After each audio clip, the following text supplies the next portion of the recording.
Welcome back. In this video we will learn the joint probability distribution of a pair of discrete random variables. Many problems in probability and statistics involve several random variables simultaneously. Here we consider two discrete type random variables and their joint probability distributions. Let x and y be two discrete random variables defined on the sample space S of an experiment. The joint probability mass function P of xy is defined for each pair of numbers xy by P of xy is equal to probability that the first random variable capital X takes the value small x and the second random variable capital Y takes the value small y. The important properties of joint probability mass functions are similar to single random variable case. That means probability mass function of a single random variable must satisfy the non-negativity conditions and the total probability equal to 1. Similarly, if P of xy is a joint probability mass function, it must satisfy P of xy greater than or equal to 0 and summation over x, summation over y, P of xy is equal to 1. Let A be any set consisting of pairs of xy values, then probability that the paired random variable xy belongs to the values of paired random variable xy belongs to a subset A of the cross product, then the corresponding probability is equal to double summation P of xy with the coordinates xy varies over the subset capital A. This is an example of a joint probability mass function of a pair of discrete random variables x and y. Here the random variable x takes the value 1, 2 and the second random variable y takes the value 0, 1, 2 with different probabilities. Here the first random variable is displayed in the left margin and second random variable is displayed in the top margin. The possible values of the paired random variable xy are 1, 0, 1, 1, 1, 2, 2, 0, 2, 1, 2, 2 with the probabilities 0.2, 0.1, 0.2, 0.05, 0.15, 0.30. That means the probability that the first random variable taking the value 1 with the second random variable taking the value 0, that is 0.2. So that is the probability mass function concentrated. It is the probability mass function at the point say 1, 0. And similarly all other 5 probabilities are concentrated on the different 5 points. So this is called the probability mass function. So this is the one way in which we can display the probability mass function of a pair of discrete random variables x and y. From the joint probability mass function of a pair of random variable xy, we can compute the distributions of probability distributions of individual random variables. They are called the marginal probability mass functions. The marginal probability mass function of the first random variable x is denoted by px of x and for the second it is py of y. And see how we can compute this px of x from the joint probability mass function. The marginal probability mass function of capital X denoted by px of x is given by px of x is equal to summation over y p of x comma y for each possible value x. Here the value of the first random variable say capital X, say small x is fixed, and for this given value of x, we are adding the respective probabilities with respect to the variations of possible variations of y by keeping this x as fixed. So px of x is equal to summation over y p of x comma y for each possible value x. And similarly from the joint probability mass function, the second marginal pm of py of y can be computed as follows. The marginal probability mass function of y denoted by py of y is given by py of y is equal to summation over x p of x comma y for each possible value y. Here we have the value of y, the second random variable y, for a given value of y say small letter y. We are adding the respective probabilities or the probability mass functions with the possible variations of x. See an example.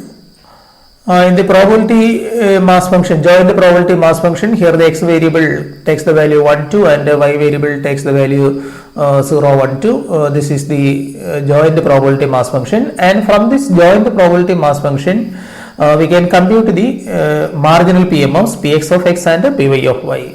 See, as an example, for x is equal to 1, that means if you take the first value of the random variable, say x is equal to 1, and for this x is equal to 1, we are moving row wise. That means when x is equal to 1, we can have the coordinate 1 0 1 1 1 2. That means when x is fixed, the values of y are varying, that is 1 0 1 1 and 1 2, and adding all such probabilities we get 0.5.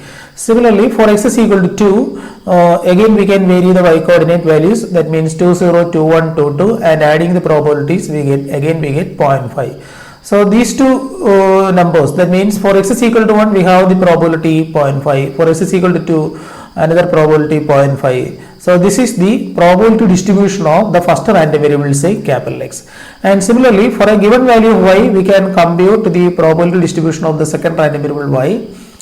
If we are fixing y is equal to 0, then varying the x coordinate, that means 1 0 and 2 0, and if we are adding column wise, we get the probability that the second random variable y taking the value 0 will be 0.25. Similarly, for the second random variable value y is equal to 1, the probability will be 0.25, and for y is equal to 2, the probability will be 0.5.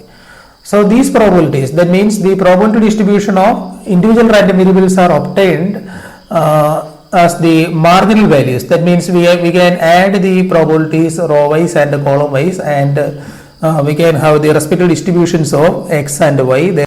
So they are called the marginal distributions or marginal probability mass functions.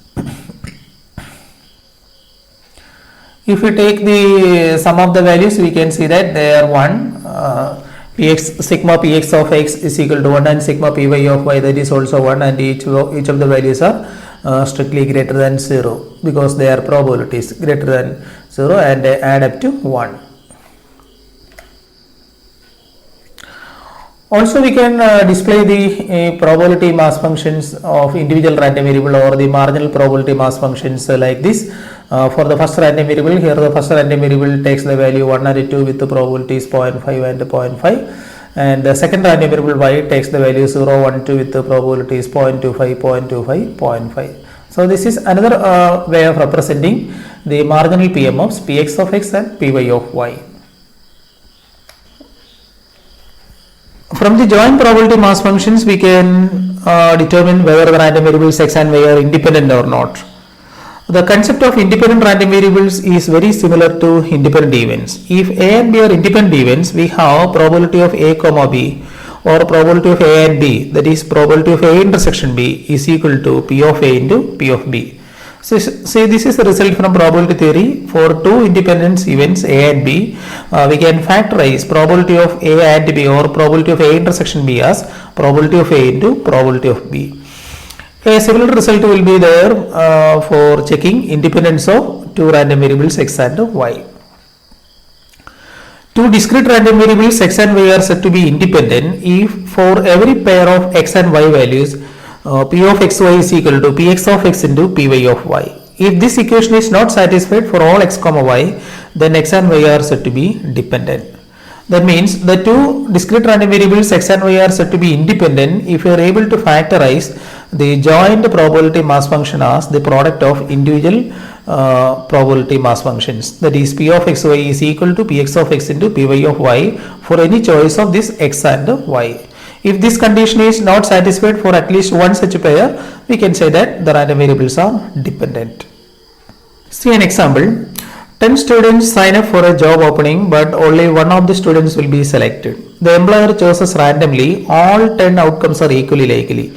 If person 3, 5, 7 or 9 gets the job, let x is equal to 1, otherwise x equal to 0.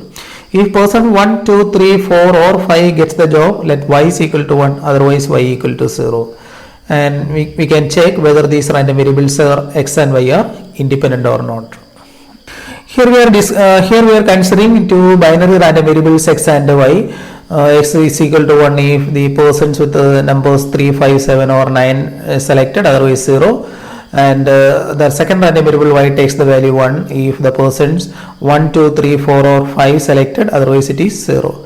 From the definition of these two random variables, it is clear that these two random variables are independent.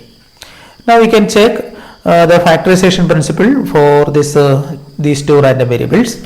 Here the sample space is 1, 2, 3, etc. up to 10, with the probability of each of these outcomes, that means 1 selected, 2 selected, etc. or 10 selected are equally likely. That means they have equal chance. If 1 is selected, with the probability we can have the probability as 1 by 10, and equally likely probability.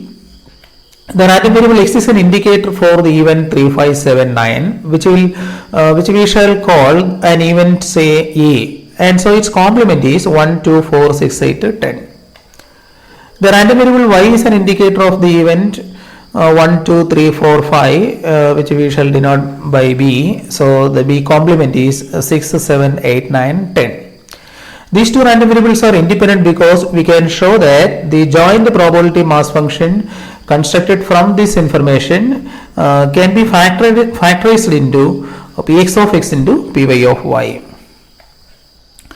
See, this is the joint probability mass function of the pair of random variables x and y. Here the random variables are taking the values 0 and 1 with different probabilities. See, what is the probability that x is equal to 0 and y is equal to 0? X is equal to 0, y is equal to 0 means the persons 3, 5, 7 or 9 is not selected. That means its complement. What is its complement? A complement is 1, 2, 4, 6, 8, 10. And y is equal to 0 means the persons 1, 2, 3, 4 or 5 is not selected. That means the complement, B complement is 6, 7, 8, 9, 10. And the probability that x is equal to 0 and y is equal to 0 means the simultaneous occurrence of which of the events? A complement and B complement. So A complement intersection B complement is the common event. What is A complement intersection B complement? Here A complement intersection B complement is 6, 8 and 10. So probability that x is equal to 0, y is equal to 0 means it is the probability of occurrence of which event? Probability of occurrence of 6, 8 or 10. And we know that all these events are equally likely, so we are adding the probability 1 by 10 plus 1 by 10 plus 1 by 10, that is 3 by 10 or 0.3. And similarly we can compute the remaining probabilities. X is equal to 0, y is equal to 1 with the probability 0.3, x is equal to 1, y is equal to 0, and x is equal to 1, y is equal to 1 with equal probabilities 0.2 each.